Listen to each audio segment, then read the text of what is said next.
கொஞ்ச நேரம் வசனத்தை சொல்லி உங்களை ஆசீர்வதிக்க விரும்புகிறேன். வாசிக்க கேட்போம். ஆதியாகமத்தின் புஸ்தகம் அதனுடைய 26ஆம் அதிகாரம் 11ஆம் வசனத்தை வாசிக்க கேட்போம்.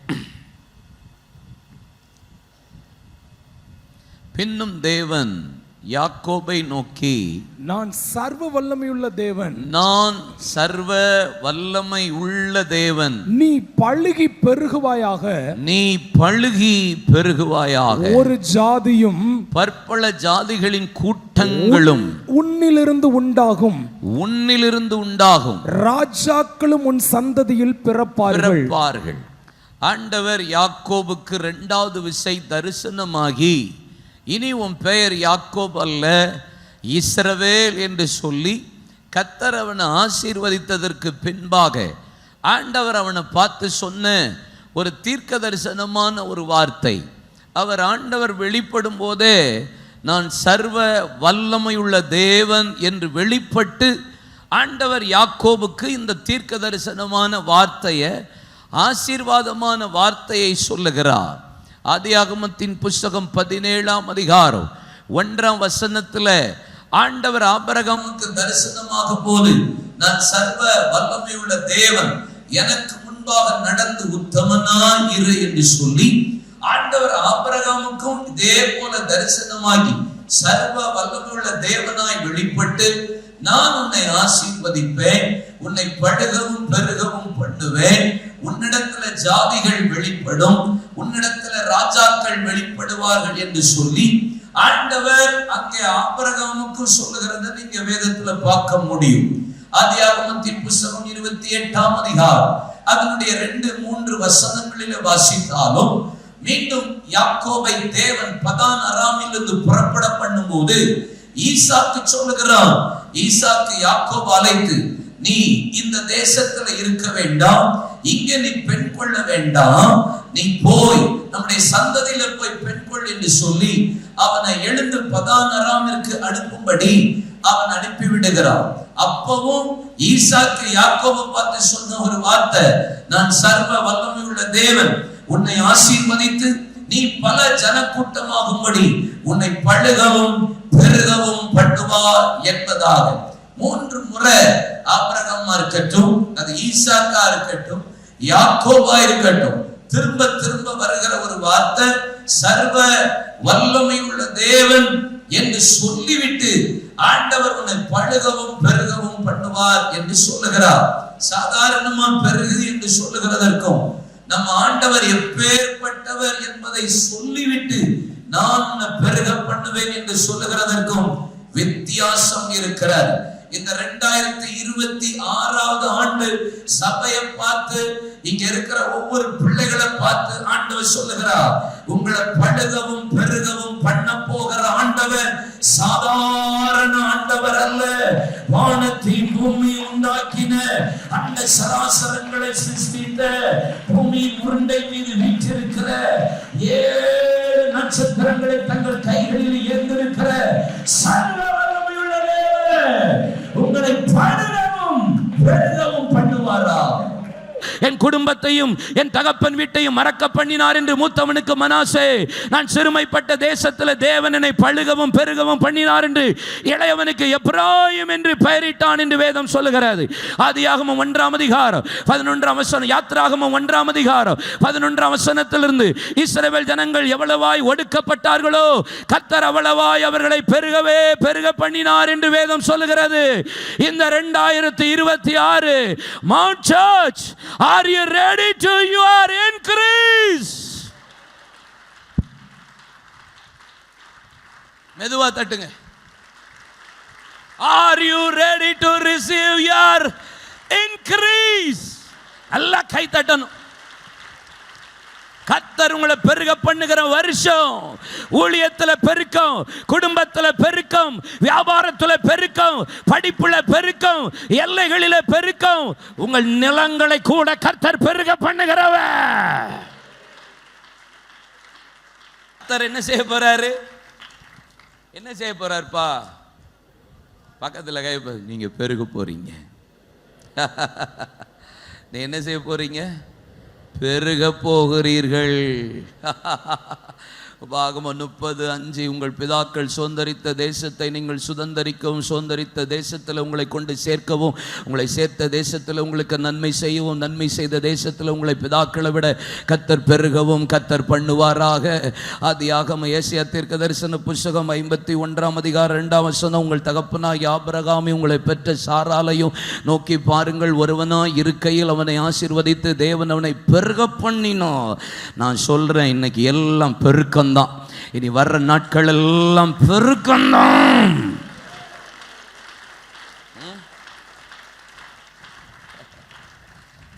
நீங்க இந்த சிமிலர் பார்த்தா ரொம்ப நல்லா இருக்கும். எனக்கு அதை பார்த்து நான் எழுதி வச்சேன், ரொம்ப பிடிச்சிருந்துச்சு.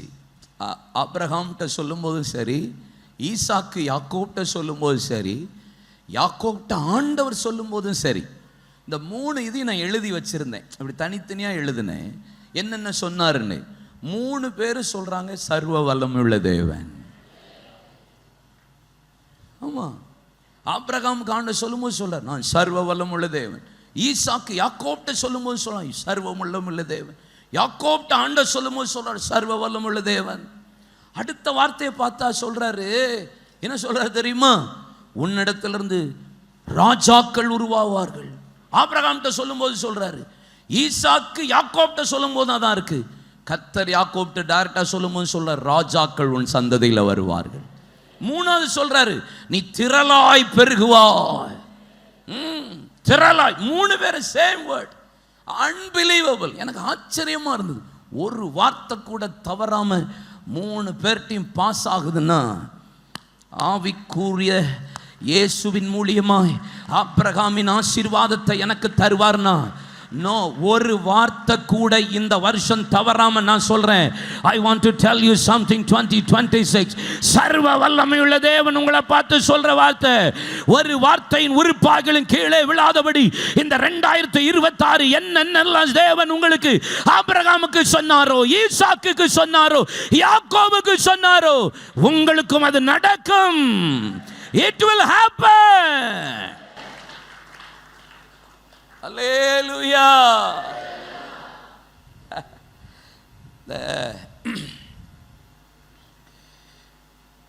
ஈசாக்கு கல்யாணம் முடிக்கும் போது என்ன வயசு தெரியுமா?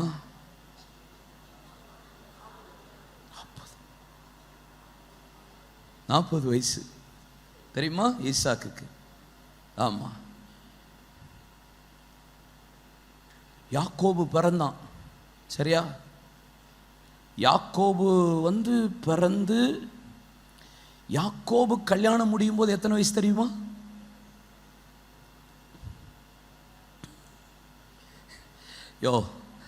நைட்டு பெருக சொன்னா எத்தனை வயசுன்னு கேட்டுட்டு இருக்கேன். 77 வயசு. 77 வயசுல ஒருத்த கல்யாணம் 77 இயர்ஸ். யோசிச்சு பாருங்களேன், 77 வயதுல யாக்கோபு கல்யாணம் முடிச்சிருக்கான். சூப்பர்ல இல்லையா? 20 வருஷம் எங்க இருந்தான்? எங்கப்பா இருந்தான்? உங்க அநியாயம் தாங்க முடியலடா. லாபான் 97 வயசுல தான் அவன் ரிட்டர்ன் பேக். புரியுதா? இங்க பாருங்க, 77 வயசுல திருமணம், 20 வருஷம் லாபான் வீடு, 20 வருஷம் முடிச்சு தான் கம் பேக் டு, திரும்ப வாக்குத்தத்தம் பண்ணப்பட்ட தேசத்துக்கு 2 பரிவாரங்களோட திரும்பி வர்றான். அப்போ 97வது வயசு. உங்களுக்கு ஒன்று சொல்லட்டா, 77 வயது கல்யாணம் முடிக்கும் போது அவனுடைய சகோதரன் ஏசா கல்யாணம் முடிச்சிட்டான், பிள்ளை பத்துட்டான், பெருக்கத்தை பார்த்துட்டான், ஆசீர்வாதம் பெருகிட்டு பட்டணங்களை கட்டிட்டான். இவன் ஒன்றுமே 77 வயசுல ஒன்றுமே பண்ணலை. கல்யாணம் முடிக்கலை, பெருகலை, பிள்ளை பெருக்கலை, பட்டணத்தை கட்டலை, ஒன்றுமே செய்யலை. ஆனால் ஏசா எல்லாத்தையும் முடிச்சிட்டான். ஆனால் உங்களுக்கு ஒன்று தெரியுமா? 77லிருந்து 97, அவன் 77 வயசு வர்ற வரைக்கும் 77 வருஷத்தில் வீடு கட்டினான், பட்டணத்தை கட்டினான், பிள்ளைகளை பெற்றான், மனைவிமார்களை கட்டினான். ஆனால் யாக்கோபு 77லிருந்து 97, 20 வருஷத்தில் இவன் 77 வருஷம் செஞ்சதை 20 வருஷத்தில். நான் சொல்லட்டா, உங்களை பார்த்து சொல்லட்டா, நீண்ட கால ப்ராசஸே இனி இருக்காது. காத்து கொண்டு இருக்கிற கர்த்தருடைய பிள்ளைகளுக்கு ஷார்ட் பீரியட்ல கர்த்தர் இந்த வருகிற 2026 இத்தனை வருஷம் காத்துக்கிட்டே இருந்துட்டேனே, இன்னும் ஒண்ணுமே நடக்கலையே, திருமணம் நடக்கல, வேலை இன்னும் வாய்க்கல, இன்னும் பிசினஸ் பெருக்கம் வரல, இன்னும் வீட்டை கட்டல, வாகனத்தை வாங்கல, இன்னும் ஒரு குழந்தை கூட இல்லையே, இத்தனை வருஷம் காத்திருக்கிற இல்ல மவுண்ட் சர்ச் இந்த 2026வது ஆண்டு ஆவியானவர் 20 வருஷத்துல யாக்கோபு 2 பரிவாரங்களோடு கர்த்தர் அவனை ஆசீர்வதித்து 13 பிள்ளைகளோட திரும்ப வர்றதுக்கு கர்த்தர் அவனுக்கு கிருபை செய்வாரானா, இந்த இரவு உங்க வாழ்க்கையில எல்லாம் சீக்கிரத்துக்குள்ள இந்த வருஷம் கர்த்தர் பெருக பண்ணிடுவார். இதுதான் சர்வ வல்லமையுள்ள தேவன், இதுதான் சர்வ வல்லமையுள்ள தேவன். அல்லேலூயா. இன்னைக்கு கர்த்தர் உங்களை அதை தான் செய்ய போகிறார். சரி, நான் ஒரு 5 ஆசீர்வாதத்தை மாத்திரம் பாயிண்ட் சொல்லி முடிச்சிடுறேன். உங்களை என்னென்ன விதத்தில் தேவன் உங்களை ஆசீர்வதிப்பார். யோபு 1:10. யோபு 1:10. நீர் அவனையும் அவன் வீட்டையும் அவனுக்கு உண்டான எல்லாவற்றையும் சுற்றி வேலி அடைக்கவில்லையோ, அவன் கைகளின் கிரியை ஆசீர்வதித்தீர், அவனுடைய சம்பத்து தேசத்தில் பெருகிற்று. ஃபர்ஸ்ட் ஆண்டவர் உங்களை எதுல பெருக பண்ண போகிறா? ஐயோ, இப்பயே எனக்கு கண்ணை கட்டுதே, வாயை தரங்க. எதுல? என்னுடைய சம்பத்து பெருக போகிறது. சம்பத்தின் பேர் இருக்கிற ஆள் பெருக போறது இல்லை. அவனுடைய சம்பத்து தேசத்துல பெருகிற்று. பிளஸிங், பெருக்கம் எங்க பெருக பண்ண போறா? என்னுடைய சம்பத்து அப்படின்னா என்ன? ஐஸ்வர்யம். அப்படியா? உங்க வாழ்க்கையில கர்த்தர் என்னென்னலாம் தர்றாரோ, மெட்டீரியல் பிளெஸிங்னு ஒன்று இருக்குல்ல, அதை எல்லாத்தையும் கர்த்தர் உங்களுக்கு பெருக பண்ணிடுவார். கை தட்டுங்க.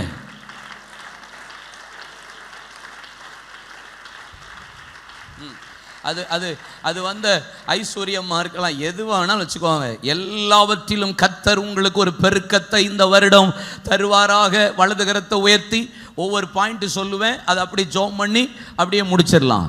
நல்ல பிதாவே, வாயை தரங்க, ஜெபம் பண்ணுங்க. இயேசுவின் நாமத்தில் மவுண்ட் சபையில் இந்த ஆலயத்துக்குள்ள ஆண்டவரை வெளியே எங்க பிள்ளைகள் யாரெல்லாம் வாழ்க்கையில் இன்னும் பெருக்கம் இல்லை என்று எதிர்பார்த்து கொண்டிருக்கிறார்களோ, அவருடைய சம்பத்து தேசத்தில் பெருகுவதாக இயேசுவின் நாமத்தில் ஆசீர்வதிக்கிறேன். 2வது யோபு 5:25.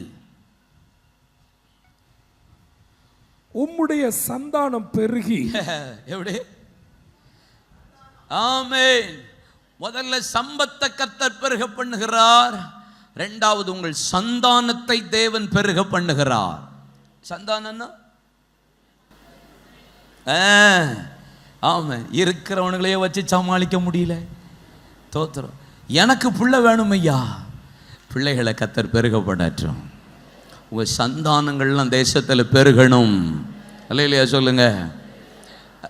நான் எப்படி சொல்கிறேன்னா, பிள்ளை இல்லாதவர்களுக்கு பிள்ளையை மட்டும் கொடுக்கறது பெருக்கம் கிடையாது. உங்கள் பிள்ளைகளை தேசத்தில் ஆசீர்வதித்து பெருக பண்ணுறதே அது சந்தான பெருக்கம் தான்.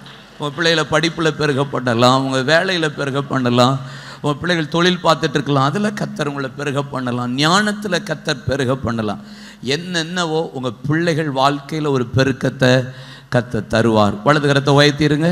ஒரு நிமிஷம் ஜெபம் பண்ணிடுங்க. உங்கள் பிள்ளைகளெல்லாம் ஒரு நிமிஷம் கண் முன்னாடி கொண்டு வந்துருங்க. உங்கள் பிள்ளை பேரை ஒரு நிமிஷம் அறிக்கை பண்ணிடுங்க. இல்லை கல்யாணம் முடிச்சவங்க மட்டும் அப்படி செய்யுங்கடா, அவசரப்பட்டுறக்கூடாது இல்லைடா. ஆமாம், தோத்திரம்.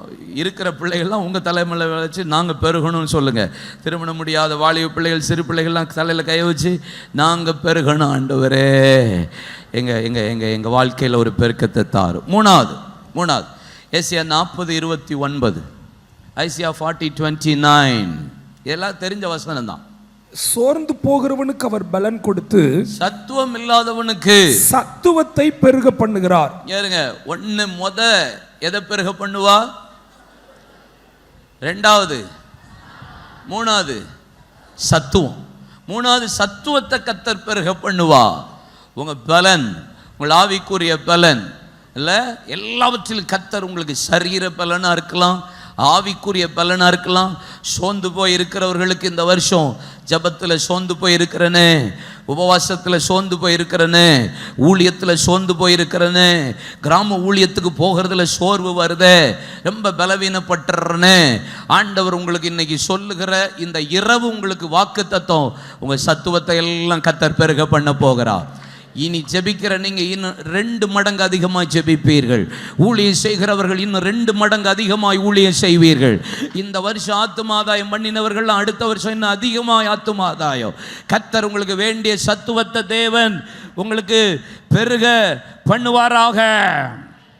பிலிப்பியர் 4:17 உபகாரத்தை நான் நாடாமல் உங்கள் கணக்குக்கு பலன் பெருகும்படியே நாடுகிறேன். பலன் பெருகும்படி கர்த்தர் உங்களுக்கு, உங்கள் செய்கைக்கு தக்கதான பலன் உங்களுக்கு பெருகும். சம்பூர்ணமான பலனை கர்த்தர் உங்களுக்கு பெருக பண்ணுவா. உங்கள் செய்கைக்கு தக்க பலன் இந்த வருஷம் 2020 பெருகும். இத்தனை வருஷம் நான் விதைச்சிக்கிட்டே இருக்கிறேன், இன்னும் அறுவடையை பார்க்க முடியலையே. இல்லை, இந்த வருஷம் நீங்கள் என்னென்ன ஜபத்தில் கண்ணீரோடு விதைச்சிங்களோ, ஊழியத்தில் விதைச்சிங்களோ, வியாபாரத்தில் விதைச்சிங்களோ, காணிக்கை போட்டிங்களோ, ஒரு மிஷினரி தாங்கினீங்களோ, உங்களுக்குரிய செய்கைக்கு தக்க பலன் அது சம்பூர்ண பலனாக இருக்கும். சம்பத்து பெருகும், சந்ததியில் சந்தானத்தை கர்த்தர் பெருக பண்ணுவா, உங்கள் வாழ்க்கையில் சத்துவத்தை பெருக பண்ணுவா. சம்பூர்ணமாக அது பெருக போகிறது. உங்களுக்கு பலனெல்லாம் சம்பூர்ணமாக கர்த்தர் தரப்போகிற வலதுகரத்தை உயர்த்தி இயேசுவின் நாமத்தில் எங்க பிள்ளைகளுக்கு கர்த்தர் நீர் தரப்போகிற தயவுக்காக உமக்கு ஸ்தோத்திரம். அப்போஸ்தலர் 9:31 வாசிக்கலாம் சார். அப்பொழுது யூதேயா, கலிலேயா, சமாரியா நாடுகளில் எங்கும் சபைகள் சமாதானம் பெற்று பக்தி விருத்தி அடைந்து கர்த்தருக்கு பயப்படுகிற பயத்தோடும் பரிசுத்த ஆவியின் ஆறுதலோடும் நடந்து பெருகின. நாலாவது சபை பெருக்கம். என்ன பெருக்கம்? வரிசையா சொல்லுங்க. என்ன பெருக்கம்? முத பெருக்கம் என்னது? சத்தமா சொல்லணும்ப்பா. 2வது, 3வது சம்பூர்ண பலன், 5வது சபை. சொல்லுங்க, சபை பெருகும், மவுண்ட் சர்ச் பெருகும். ஆக்சுவலி நீங்களே கர்த்தருடைய ஆலயம், உங்களையும் கர்த்தர் பெருக பண்ணிடுவார். ஓகே, 5 பெருக்கத்தை உங்களுக்கு சொன்னேன். இந்த 5 பெருக்கத்துக்கு ஒரு 1 2 3 4 ஒரு 4 காரியத்தை கர்த்தர் நம்மகிட்ட எதிர்பார்க்கிறார். இதே வசனத்தில் முத வார்த்தை சபைகள் சமாதானம். சொல்லுங்க, சமாதானம். 2வது பக்தி விருத்தி. 3வது கர்த்தருக்கு பயப்படுகிற பயம். 4வது பரிசுத்த ஆவியின் ஆறுதல். இந்த 4 காரியம் சர்ச்சில் வேணும். சபை அப்பந்தான் பெருகும், சம்பத்து அப்பந்தான் பெருகும், சந்தானத்தில் ஆசீர்வாதம் அப்பந்தான் பெருகும், சத்துவம் பெருகும், சம்பூர்ண பலனையும் கர்த்தர் பெருக பண்ணுவார். நம்முடைய ஆண்டவர் பழுகவும் பெருகவும் பண்ணுகிற ஆண்டவர். பழுகவும் பெருகவும் பண்ணுகிற ஆண்டவர். பெருக்கம், ஆமா, பழுக பண்றாரா? குவாலிட்டியிலையும் பெருக பண்ணுவார், குவான்டிட்டியிலையும் கர்த்தர் பெருக பண்ணுவார். எல்லாவற்றிலும் கர்த்தர் நமக்கு ஒரு பெருக்கத்தை தருவார். ஆனால் சர்ச் எப்படி இருக்கணும்? நீங்களும் நானும் எப்படி இருக்கணும்? சமாதானம். 2வது பக்தி. 3வது கர்த்தருக்கு பயப்படுகிற பயம். 4வது பரிசுத்த ஆவியின் ஆறுதலோடு, ஆமா, பரிசுத்த ஆவியானவருடைய நடத்துதலோடு பெருகுகிறது. இந்த 4 காரியம் சபையில் சரியா இந்த 2026 இருந்துச்சுன்னா பெருக்கத்தை தேடி நம்ம போக வேண்டாம், பெருக்கம் என்ன தேடி வரும். சாரி டு சே, உங்கள்கிட்ட சொன்னதுக்கு ரொம்ப மன்னிப்பு கேட்டுக்கிறேன். ஆமாம், உங்கள்கிட்டலாம் சொன்னதுக்கு சும்மா இருந்துட்டு போயிருக்கலாம் போல இருக்கு. சர்ச்சில் இந்த 4 காரியம், பெருக்கம் என்பது எவ்வளவு சந்தோஷமோ அதே போல சமாதானத்துக்கு சபை ஆயத்தமாகணும். குடும்பத்தில் சமாதானத்தை விரும்புங்க, சபையில் சமாதானத்தை விரும்புங்க. வியாபாரம் வேலை பார்க்குற இடத்துல சமாதானத்தை விரும்புங்க. சண்டை போடுற வாழ்க்கையே நமக்கு வேண்டாம். 2025 வரைக்கும் யுத்தத்தையே நீங்கள் பார்த்துருப்பீர்களானால் இந்த 2026 எந்த அளவுக்கு சமாதானத்தை விரும்புகிறீர்களோ அந்த அளவுக்கு நல்லது. அப்போ நீங்கள் பெருகுவீங்க. இங்கே பாருங்க, நம்மளை சுற்றி எப்போவுமே சூழ்நிலை நம்மளை எந்த அளவுக்கு சமாதானத்தை குலைக்கிறதுக்கு இல்லை. இன்னைக்கு நம்ம பயல்கள்லாம் எல்லாம் புள்ளிங்கெல்லாம் ஒரு மாதிரி புள்ளிங்களாம் போகுது. பயமாக இருக்குடா, நீங்கள் பார்த்து போங்கடா புள்ளிங்களாம். அந்த புள்ளிங்கோ உள்ள குறுக்கால பாயுது, புள்ளிங்கோ கையில் எல்லாம் பட்டா கத்தியோடு தான் அலையுது. சும்மா கிராஸ் பண்ணும்போது ஏன்னு ஏத்தாளமாக பார்க்குறான் நம்மளை. எதுக்கு அவன் பார்க்குறான்னே நமக்கு தெரிய மாட்டேங்குது. அதனால் தயவுசெய்து நான் உங்களை பார்த்து தாழ்மையோடு நம்ம சர்ச்சை பார்த்து சொல்கிறேன், யார்கிட்டையும் போய் சண்டைக்கு வரிஞ்சு கட்டாதீங்க. இந்த வருஷம் சமாதானத்தை விரும்புங்க. குடும்பத்துலேயும் சரி, வெளியிலையும் சரி, சபைக்குள்ளேயும் சரி, சமாதானத்தை விரும்புங்க. Peace in your gate. உங்கள் வாசப்படியில், உங்கள் நிலைக்கால்களில், உங்கள் குடும்பத்தில், போக்கில், வரத்தில் எந்த அளவுக்கு சமாதானத்தை விரும்புங்க. சண்டை போடணுன்னா வாழ்க்கை முழுசும் சண்டை போட்டுகிட்டே இருக்க வேண்டியதான். பெருக முடியாது. எப்படி பெருக்கம் வரும் யோசிங்க. எப்போ பார்த்தாலும் சண்டை, விட்டு கொடுக்கறதே கிடையாது. நஷ்டப்படுறதில்லை, குறைவுபடுறதில்லை. ஏன் நீங்கள் அநியாயத்தை பொறுத்து கொள்ளுகிறது இல்லை? ஏன் நஷ்டத்தை சகித்து கொள்ளுகிறது இல்லை? நீங்களே அதை செய்கிறீர்கள். அப்போஸ்தலனாகிய பவுல் 1 கொரிந்தியர் சபைக்கு 6ஆம் அதிகாரம் 7ஆம் அதிகாரத்தில் சொல்றார், ஏன்பா நீங்கள் நஷ்டத்தை பொறுத்து கொள்றது இல்லை? ஏன் அநியாயத்தை சகித்து கொள்ளுகிறது இல்லை? நீங்களே இதை செஞ்சுட்டு அப்புறமேட்டு பெருக்கம்னு சொல்லிட்டு எங்கடு கூடி பெருக? சமாதானத்தை விரும்பணும். இந்த 2026 சண்டையே போடுற சூழ்நிலை வந்தாலும் போயா, நட்டப்பட்டாலும் படுவேன் ஒழிய சண்டை போடுற மாதிரி ரெடி கிடையாதுங்க. இழக்கிறதுக்குனால நான் ஆயத்தம், எதில் வேணாலும் நஷ்டப்பட நான் ஆயத்தம். 10 சென்டோ 20 சென்டோ இல்லை 1 ஏக்கர் கூட நஷ்டப்படக்கூட நான் ஆயத்தம். எவன் கூட சண்டை போட நான் ஆயத்தம் இல்லை. இருக்கிறதே கொஞ்சம் இடம் தான், அதையும் நட்டப்பட சொல்றியா அப்படிங்கிறீங்களா? நீங்கள் இழந்து பாருங்களேன். ஏசேக்கா இருந்தாலும் சித்துனா இருந்தாலும் விட்டு கொடுத்து வாக்குவாதம் பண்ணாமல் இருங்க. ரெகபோத் வந்துடும், பெருகிருவீங்க. ஏன் உங்களுக்கு அவனே வந்து சொல்லுவான், கர்த்தர் உம்மோடு கூட இருக்கிறாராமே, உம்மோடு கூட இருக்கிறத நான் கண்டோமே, உன்னோடு உடன்படிக்கை பண்ணும்படி வாரோமே, கையை பிடிச்சு சொல்ல கர்த்தர் உங்களை பெருக பண்ணுவா. சமாதானத்தை விரும்புங்க. கணவன் மனைவியாக இருக்கலாம், பிள்ளைகள் பெற்றோராக இருக்கலாம், வேலையாக இருக்கலாம், வியாபாரமாக இருக்கலாம், எந்த விஷயமா இருந்தாலும் எந்த ஏரியாவிலையும் தயவு செய்து சொல்ற, திரும்ப திரும்ப சர்ச்சுக்கு சொல்ற ஒரே விஷயம், சமாதானத்தை விரும்புங்கள். 2வது என்னப்பா? பக்தி. சொல்லுங்க. பக்தி விருத்தி அடையணும். எது விருத்தி அடையணும்? பக்தி விருத்தி அடையணும். ஞாயிற்றுக்கிழமை மட்டும் ஆராதனைக்கு வந்துட்டு போனீங்கன்னா எப்படி பெருகுவீங்க சொல்லுங்க? How is it possible? 70 வருஷம் வாழ்ற ஒரு உலக வாழ்க்கைக்காக நீங்கள் 24/7 கூட சில பேர் உழைக்கிறீங்க. ஆனால் ஞாயிற்றுக்கிழமை வர்ற சண்டே சர்வீஸ்க்கு லேட்டாக வரீங்க, சர்ச்சுக்கு லேட்டு, ஜபத்துக்கு லேட்டு. நீங்கள் பிரசங்க டைமை விட ஆராதனை டைம் ரொம்ப முக்கியம். நீங்கள் ஆராதனையும் பாட்டு பாடுற நேரமும் ஏதோ சர்ச்சு கேதரிங் டைம்னு நினச்சிக்கிட்டு இருக்கீங்க. அது கிடையவே கிடையாது. வர்ஷிப் டைம், பாட்டு ஆராதனை நேரம், தேவனோட இணைகிற ஒரு இன்டிமசி, ஒரு ரிலேஷன்ஷிப்பில் அது என்ன அருமையான அனுபவம்.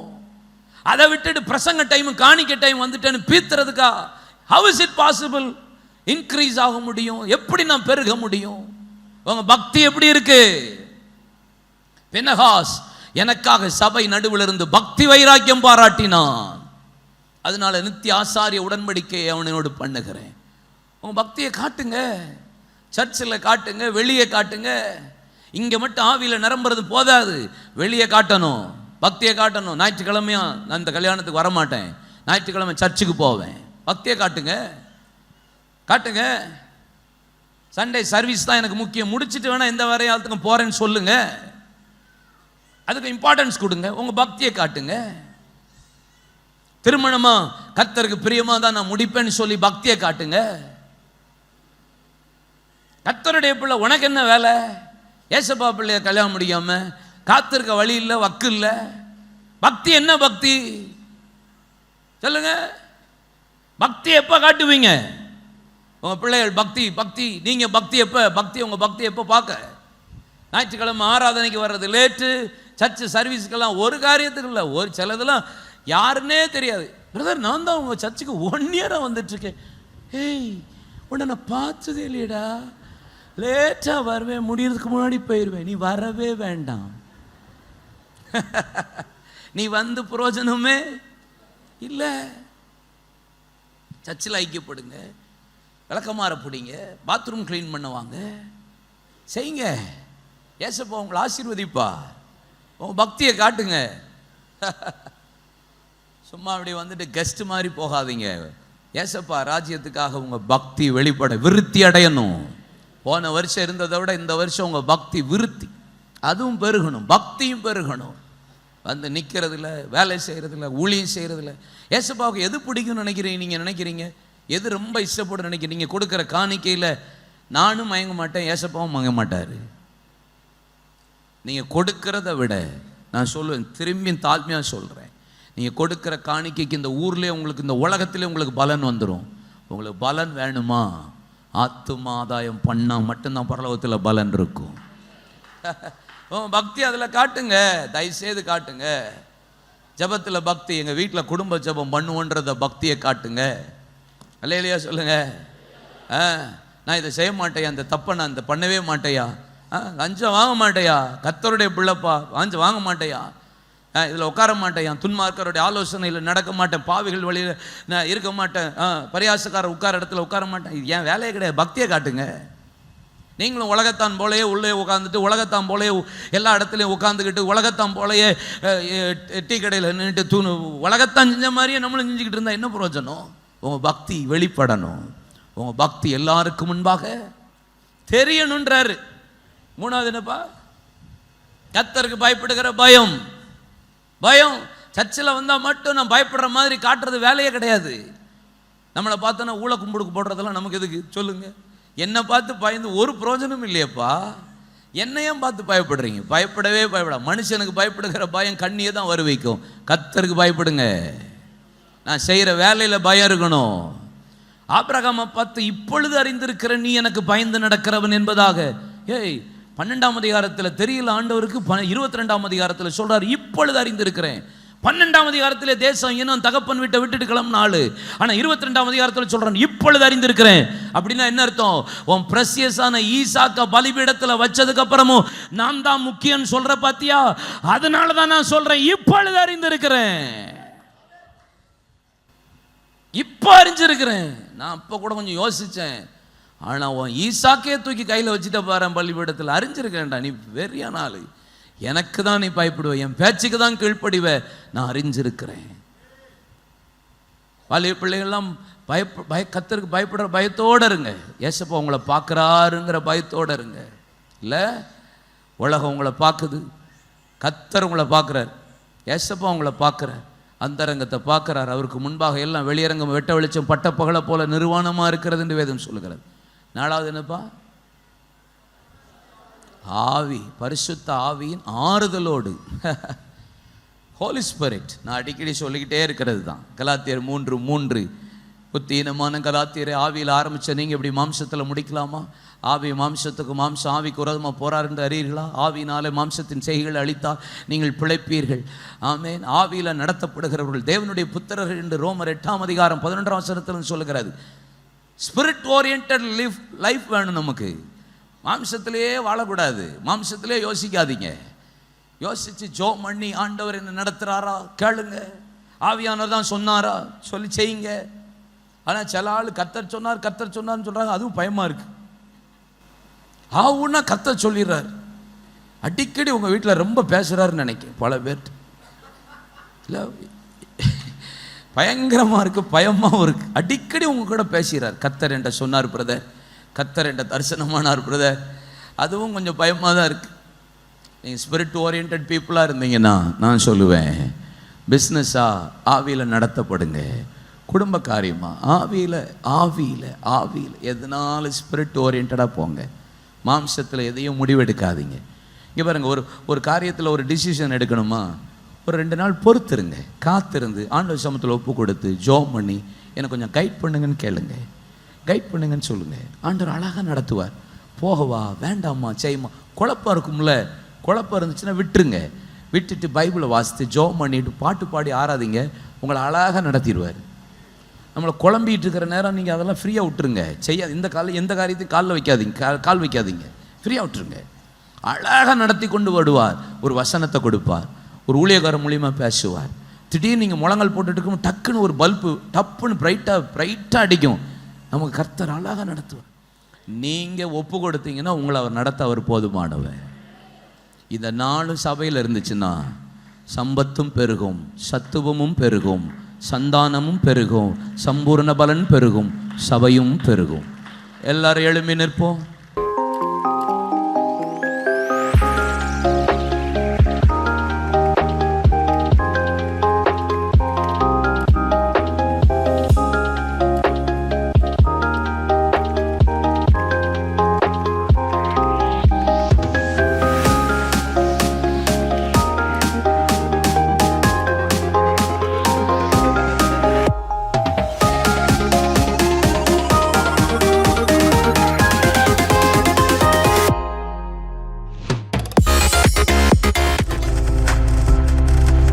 நீங்கள் பார்த்து கொண்டிருப்பது உங்கள் ஜாய் டிவி. உங்கள் துக்கம் சந்தோஷமாய் மாறும்.